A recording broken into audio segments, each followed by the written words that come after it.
সবার প্রথমে জানাই সবাইকে শুভ নববর্ষ। তো আমি বাবার কাছে পারমিশন নিয়ে বাড়ি থেকে বেরিয়ে পড়লাম আমার জানকে নিয়ে। তো আজকে নতুন ভিডিও। তো সবার প্রথমে গেলাম ফুলের দোকান, তো সেখান থেকে ফুলের মালা গেঁথে নিয়ে এসে আমি দোকানে পুজো করলাম। দোকানে পুজো সারার পর সোজা একদম চলে গেলাম মিষ্টির দোকানে। ঠিক আছে, তো মিষ্টির দোকানে সব কিছু মিষ্টি কেনাকাটা করলাম। তো কেনাকাটা করার পর আমি ঢুকলাম আমাদের বাড়ির কাছে মন্দির, যাদবপুকুর মন্দির। তো বাইক পুজো দিয়ে দিলাম। তো বাইকের পুজো করলাম, তো নিজেই করে নিলাম। ঠাকুরমশাই একটু ভিড়ে আছে, দেরি হবে, তাই জন্য আমি নিজেই করে নিলাম নিজের কাজটা। তো কিছু বোন ওখানে রিলস বানাচ্ছিল, বলছিল দাদা ভিডিও বানিয়ে দাও। তো আমি টাইম পাইনি, তাই জন্য ভিডিও বানাতে পারিনি। তো নতুন ব্লগের জন্য তো টাইম লাগবে, তাই জন্য আমি চলে গেছিলাম। তো এখানে তাড়াতাড়ি তৎক্ষণাৎ পুজোটা করলাম, পুজোটা সারলাম, নিজেই করলাম। তো নেক্সট টাইম আসবো যখন বলেছি, ঠাকুরমশাইকে বলেছি যে নেক্সট টাইম এসে ভালো করে পুজো দিয়ে যাব। তো আজকে একটু ব্যস্ততার মধ্যে থেকে, তাই জন্য সবার প্রথমে চলে গেলাম আমার প্রথম বন্ধু তো সৌভিক। তো নতুন দোকান আজকে উদ্বোধন করেছিল, তাই জন্য তার দোকানে প্রথম গিয়েছিলাম। তারপরে গেলাম হরিপাঠ মন্দির। ঠিক আছে, হরিপাঠ গোপালজির মন্দির। তো ওখানে দুটো বন্ধুর সঙ্গে দেখা হলো, গলা মিলিয়ে নিলাম, শুভ নববর্ষ জানিয়ে দিলাম। তো চলো সামনের দিকে এগিয়ে যাই। তো তারপরে গেলাম সামনের দিকে, মন্দিরের দিকে এগিয়ে গেলাম। হরিপাঠ মন্দির, এটা আমাদের সবচেয়ে বড় অনেক পুরনো মন্দির। তো সবাই প্রণাম নিয়ে আশীর্বাদ করে তো মন্দিরের উপরে প্রবেশ করলাম। তো তিন বন্ধু একসঙ্গে।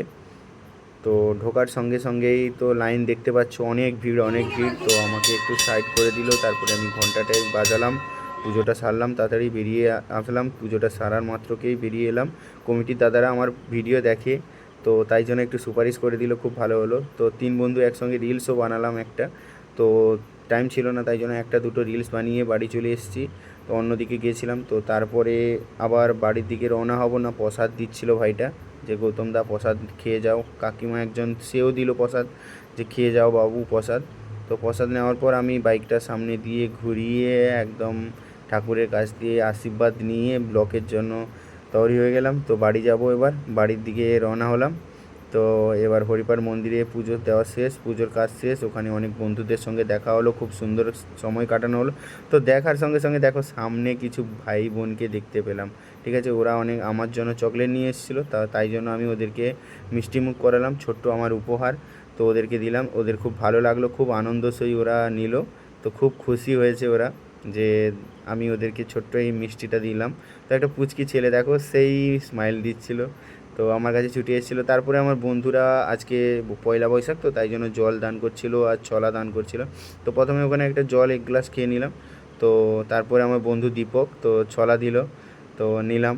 তো নিলে আমি অল্প দিতে বললাম। তারপরে আমার সাবস্ক্রাইবার অনেকজন আছে পরিবারে, ভিডিও দেখে, আমার ভিডিও দেখে, তো অনেকজনের ইচ্ছে ছিল সেলফি তোলার, তো নিলে। তারপরে আমার সোজা চলে গেলাম আমার ভাগনা, মানে আমার ভাগনার কাছে।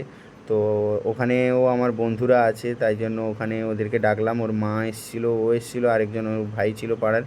তো ওদেরকে তারপরে আমার দোকানে থেকে একদম বেরিয়ে গেলাম গুড়গ্রাম। তো গুড়গ্রামের সামনে দেখি মাই চয়েস, তো ও তো আমার বন্ধু।